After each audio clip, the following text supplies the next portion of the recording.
প্রিয় শিক্ষার্থীবৃন্দ, কেমন আছো তোমরা? ই পলিটেকনিক অনলাইন ক্লাসে তোমাদের সকলকে জানাই স্বাগতম। আজকে আমি তোমাদের সাথে আছি engineer Mohammad Parvez, chief instructor, IIT engineers institute of technology, IIT Rangpur.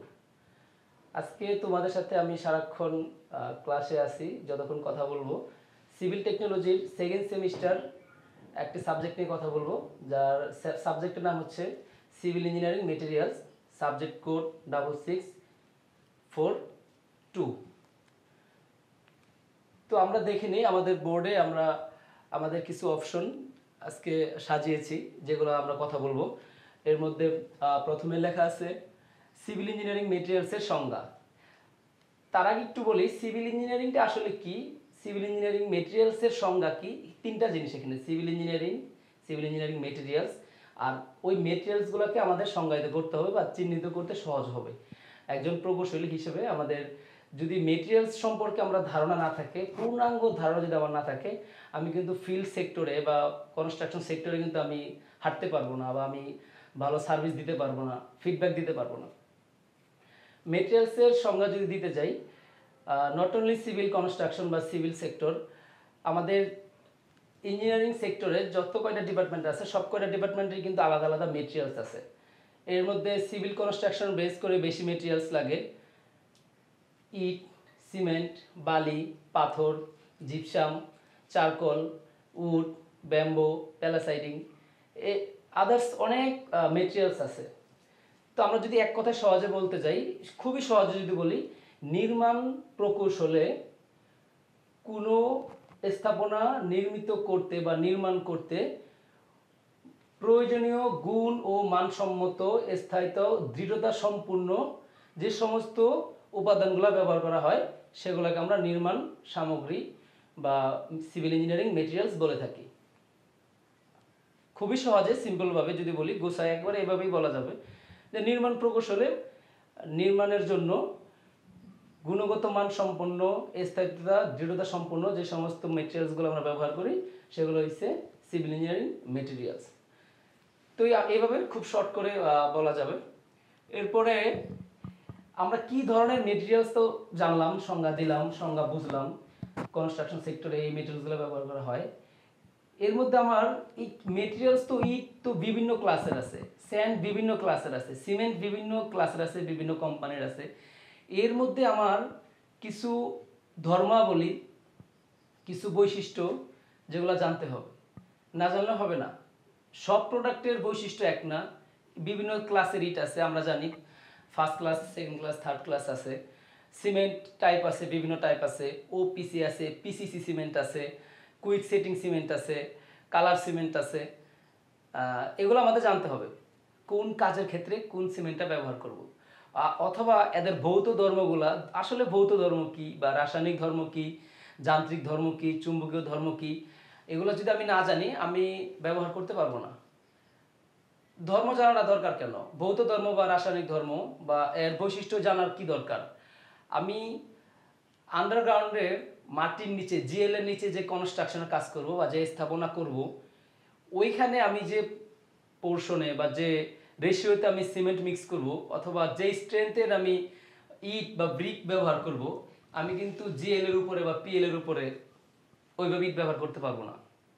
First class ইট কোথায় ব্যবহার হয়, আমি ওই ইটের ধর্ম যদি না জানি ব্যবহার করতে পারবো না।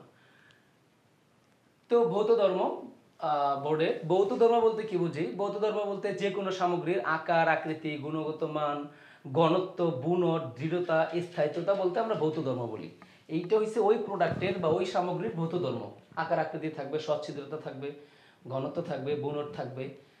এরপরে আমরা যদি বলি যান্ত্রিক ধর্ম।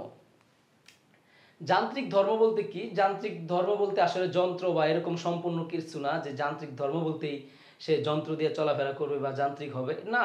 যান্ত্রিক ধর্ম এটা না। যান্ত্রিক ধর্ম হচ্ছে সে যন্ত্রের সাথে না, কিন্তু তার ভিতরে যান্ত্রিকতা থাকতে হবে। তার ভিতরে যান্ত্রিকতা যদি না থাকে তাহলে সেটা যান্ত্রিক ধর্ম হবে না। যেমন ইট, ইট ক্রাশার মেশিনে ভাঙতে হয়। সিম্পলি বোঝাচ্ছি, আমি সবার উদ্দেশ্যে সিম্পলি বোঝাচ্ছি। ইট আমি জানি, আমি যখন খোয়া তৈরি করব, বা চিপস তৈরি করব, বিগ চিপস, এই তৈরি করতে গেলে ইটের যান্ত্রিক ধর্মটা কি, ইটে কিন্তু ভঙ্গুরতা আছে। এটা যে একটা কৃত্রিম পোড়ামাটি, ইটের সংজ্ঞা যদি বলি, নেক্সট চ্যাপ্টার আসবে তোমাদের ধীরে ধীরে।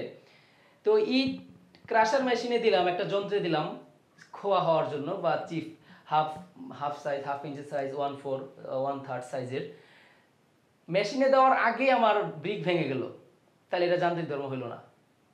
এই ইট, আমার এই উপাদানটা বা এই মেটেরিয়ালসটা সে যান্ত্রিক ধর্ম মেনটেন করলো না। এরপরে রাসায়নিক ধর্ম।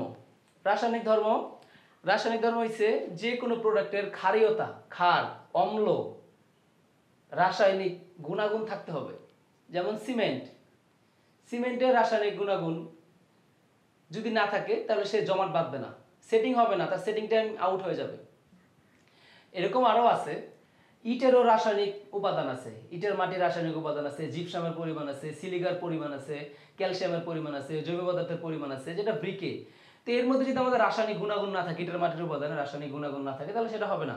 ওই প্রোডাক্টের রাসায়নিক গুণাগুণ থাকতে হবে, বা রাসায়নিক ধর্মাবলী যেটা, সেটা থাকতে হবে। এরপরে আমরা যদি বলি বৈদ্যুতিক ধর্মাবলী, সিভিল ইঞ্জিনিয়ারিং মেটেরিয়ালসের বৈদ্যুতিক ধর্মাবলী কি?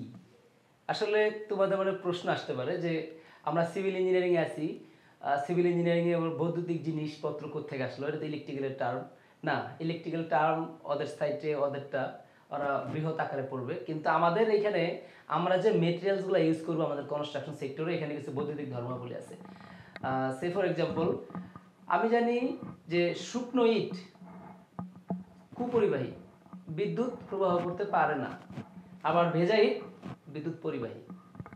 শুকনো বাঁশ কুপরিবাহী। কন্ডাক্টর, সেমিকন্ডাক্টর, নন কন্ডাক্টর, তোমরা হয়তো বেসিক ইলেকট্রিসিটি সাবজেক্টে পড়ে আসছো বা সামনে পাবা। তো এখানে আমরা যে বৈদ্যুতিক ধর্মাবলী যদি মেনটেন না করি তাহলে হবে না। আমার জানতে হবে বৈদ্যুতিক ধর্মাবলী, আমার সিমেন্ট দিয়ে আমি প্লাস্টার করছি, প্লাস্টার দিয়ে যদি আমার বিদ্যুৎ পাস হয় তাহলে হলো না, তাহলে সেখানে একটা দুর্ঘটনা ঘটবে, অ্যাক্সিডেন্ট, ইনসিডেন্ট ঘটবে।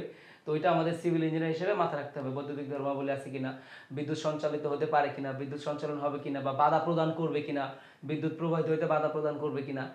বা পার্টেক্স বোর্ড আমি ইউজ করলাম কিন্তু আমার এখানে ট্রান্সফরমার আছে, বা পার্টেক্স বোর্ড ইউজ করলাম কিন্তু এটা আমি মিটারের বক্স তৈরি করলাম, এটা আমার কতটুকু বিদ্যুৎ প্রবাহ বাধা করবে বা বিদ্যুতে শর্ট সার্কিট করবে বা দিবে, এটা হচ্ছে আমাদের বৈদ্যুতিক ধর্মাবলী সিভিল ইঞ্জিনিয়ারিং মেটেরিয়ালসের। এরপরে আমাদের আছে তাপীয় ধর্মাবলী।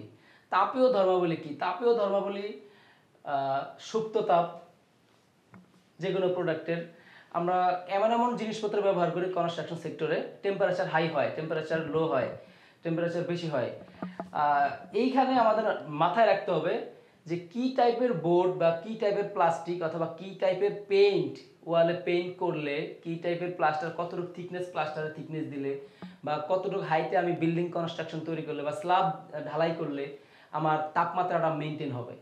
অথবা আমরা এগুলো নেক্সট সেমিস্টার আসবে, বড় বড় সাবজেক্টগুলো যখন আসবে নেক্সট সেমিস্টারে, থার্ডে বা ফোর্থে, তখন তোমরা একবার ক্লিয়ার হয়ে যাবা। তবে এখন তো আমরা শুধু বেসিক দিচ্ছি যে তোমার যাতে ভবিষ্যতে প্রবলেম না হয়, যে হঠাৎ করে থার্মাল ইনসুলেশন কি তুমি জানলা না, এইটা থার্ড সেমিস্টারে আসবে।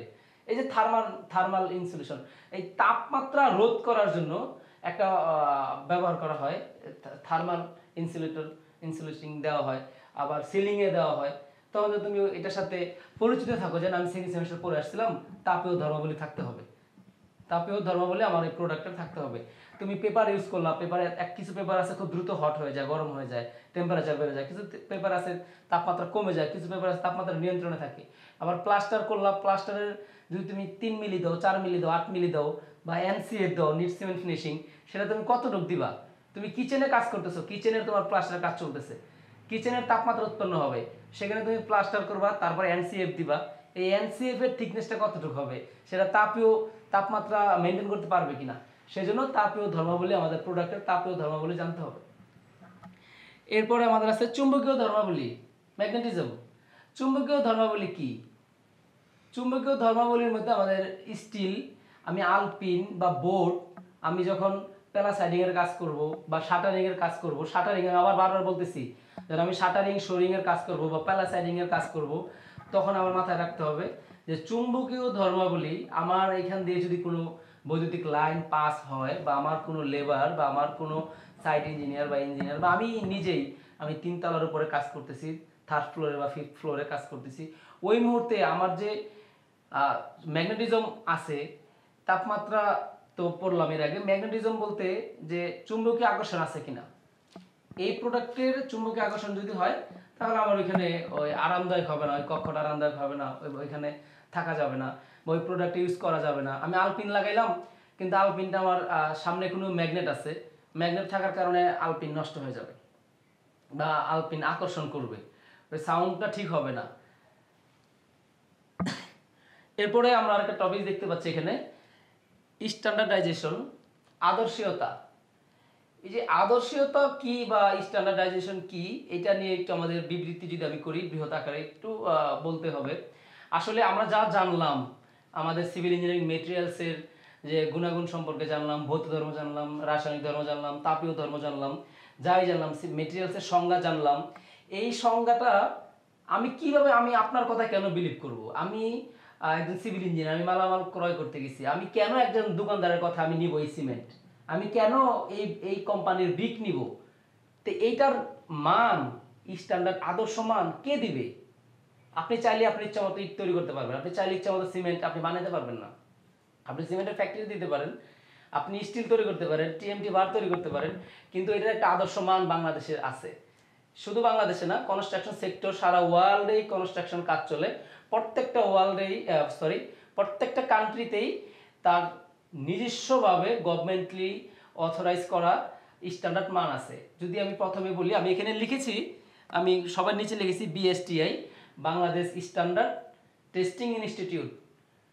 আমাদের বাংলাদেশে আপনি সবচেয়ে ন্যূনতম যে প্রোডাক্ট আছে, 3 টাকা দামের যে কলম, সেটারও একটা স্ট্যান্ডার্ড মান আছে।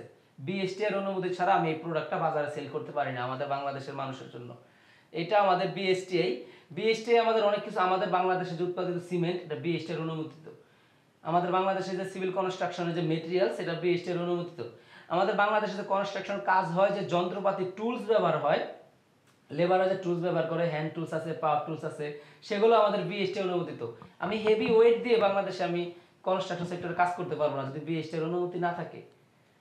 তো এটা হইছে ওই সমস্ত প্রোডাক্টের গুলা, এই প্রোডাক্টের কোনো পার্শ্ব প্রতিক্রিয়া আছে কিনা। আমি কিন্তু এখানে বলেছি রাসায়নিক ধর্ম বলে পড়াইছি, ভৌত ধর্ম বলে পড়াইছি, যে কেন বিএসটিআই অনুমতি দিবে, কেন একটা স্ট্যান্ডার্ডাইজেশন থাকবে, কেন একটা মান নিয়ন্ত্রণ থাকবে, একটা দেশের একটা সর্বোচ্চ সংস্থা যারা এটা মান দিবে। আপনি একটা কেমিক্যাল তৈরি করলেন, অ্যাডমিক্সচার, আমরা দ্রুত সিমেন্ট জমাট বাঁধার জন্য অ্যাডমিক্সচার ব্যবহার করি, এগুলো অনেক পর্যায়ক্রমে আসবে তোমাদের 3rd সেমিস্টার 4th সেমিস্টারের কথা প্রসঙ্গে আমি আগে নিয়ে আসলাম। অ্যাডমিক্সচারটা কিন্তু একটা কেমিক্যাল, রাসায়নিক পদার্থ। এই রাসায়নিক পদার্থ সাইড ইফেক্ট আছে, ওই সাইড ইফেক্ট কত পার্সেন্টের বেশি হইলে বাংলাদেশের জলবায়ুতে প্রভাব ফেলবে, সেটার মানটা নিয়ন্ত্রণ করে বিএসটিআই। এই যে স্ট্যান্ডার্ডাইজেশন লিখছি, এই বিএসটিআই সেটার মান দিবে। আপনার type B, type A cement, 1st class, 2nd class, 3rd class brick আপনি রোডে ইউজ করতে পারবেন কিনা, বা খোয়ার সাইজ আপনার কত হবে, সেগুলা আমাদের এই স্ট্যান্ডার্ডাইজেশনের মধ্যে প্রত্যেকটা কান্ট্রি অনুযায়ী তাদের নির্মাণ কোড থাকে, ওই নির্মাণ কোড অনুসারে ব্যবহার করা হয়। আমরা এখানে আরেকটা লিখেছি এএসটিএম। এএসটিএম হচ্ছে আমেরিকান সোসাইটি টেস্টিং মেটেরিয়ালস, এটা আমেরিকাতে চলে। তারপরে আমাদের এখানে আছে এসিআই, আমেরিকান কনক্রিট ইনস্টিটিউট। তোমরা যারা ডিজাইন 1 বা ডিজাইন 2তে পড়বা, ডিজাইন অফ স্ট্রাকচার 1 বা 2, সেখানে এসিআই কোড মেনটেন করে আমাদের কাজ করতে হয়। বাংলাদেশের জন্য আছে বিএনবিসি, আমি এইখানে লিখিনি, লিখে দিচ্ছি এখন।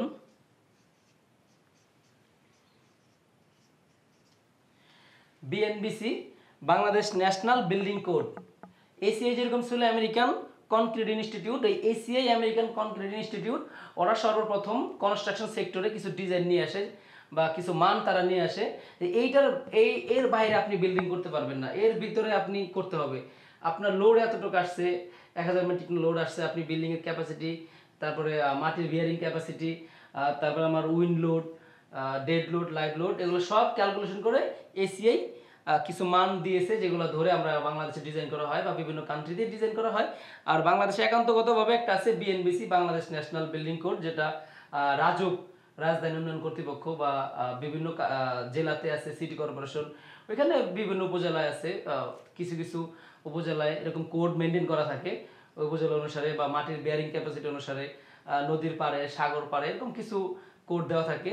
এই সংস্থাগুলো অনুমতি দেয় বাংলাদেশের, বললাম বিএনবিসি আছে, তারপরে বিএসটিআই আছে, এএসটিএম তো আমরা এএসটিএম আমরা বললি নাই, বলবো বিস্তারিত সবই আছে, লেকচার শিটে পাবেন।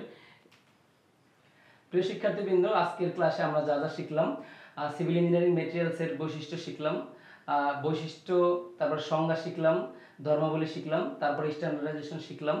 তো আজকের মতো আমাদের ক্লাস এখানেই সমাপ্তি টানতে চাচ্ছি। প্রিয় শিক্ষার্থীবৃন্দ, তোমরা আশা করি তোমরা আমাদের সাথেই থাকবা, আমাদের ফেসবুক পেজে সাথে থাকো, আমাদের ইউটিউব চ্যানেল সাবস্ক্রাইব করো পরবর্তী ক্লাসগুলো নিয়মিত পেতে।